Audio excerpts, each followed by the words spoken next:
Hello friends, బాగున్నారా? నేనేం బాగలేనండి. ఎందుకంటే ఒక సాడ్ న్యూస్. మన గురువు గారైన అనంత కృష్ణస్వామి గారు 6వ తేదీ చనిపోయారు. విని చాలా షాక్ అయ్యానండి. అంతేకాదు, నేను అసలు నమ్మలేదు. కానీ మళ్ళీ చూశాను కదా, అక్కడ పడుకోబెట్టున్నారు.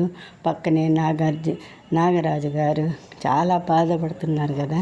వాళ్ళిద్దరి జోడి సూపర్ అండి. ఇద్దరు నవ్వుతూనే ఉంటారు. ఎన్ని జోకులు, ఎన్ని వందల ఎపిసోడ్లు చేశారు. ఎంత బాధగా ఉంటుందో నాగరాజు గారికి నాకు తెలుసు, నేను అనుభవించగలను. కానీ ఆయన చనిపోయింది మన బాబా పాండురంగం గారు ఎంత వివరంగా చెప్పారండి.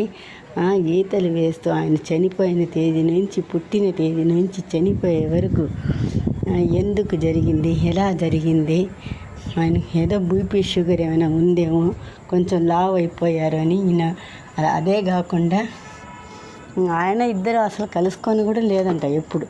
అలాంటిది ఆయన పుస్తకం పట్టుకొని, అనంత కృష్ణస్వామి గారి పుస్తకం బుక్ పట్టుకొని ఎంత చక్కగా మాట్లాడారు. అసలు ఎంత ఒక గీతల్లోనే అన్నీ వివరించేశారండి. ఆ టాలెంట్ ఉందండి బాబా పాండురంగం గారికి. దానికి తోడు అవి చూసి కూడా చాలా బాధపడ్డానండి నేను. అంతేకాదు, మన నాగరాజుకి అనంత కృష్ణస్వామికి చాలా చాలా మంచి జోడి అండి. అసలు తలుచుకుంటుంటేనే ఎందుకు ఇలా జరిగింది, ఏం పెద్ద వయసు కూడా కాదు పాపం అని చాలా బాధపడుతున్నాను. నాగరాజుకి థ్యాంక్ యూ. నాగరాజు గారు, మీ తోబుట్టు లాంటి సార్ లేకపోయేసరికి మీరు ఎంత బాధపడుతుంటారో, మిమ్మల్ని మీ ఫేస్ తలుచుకుంటుంటేనే నాకు చాలా బాధగా ఉందండి. అందులో ఏమంటే బాబా పాండురంగం గారు కూడా మానవత్వంతో ఎంతో మంచిగా మాట్లాడారు ఆయన గురించి. థ్యాంక్ యూ బాబా పాండురంగం గారు.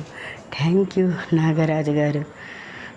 మన అనంత కృష్ణస్వామి గారు ఎక్కడున్నా, ఏ లోకంలో ఉన్నా కూడా వాళ్ళ శిష్యులకు, గురు శిష్యులకు, శిష్యురాళ్లకు అందరినీ దీవిస్తుంటారని నాకు తెలుసు. ఆయన కూడా ఎంతో ఎప్పుడు నవ్వుతూ మాట్లాడుతూ ఉంటారు కదా. ఆయన ఫేస్లోనే ఎప్పుడు చిరునవ్వే ఉంటుంది.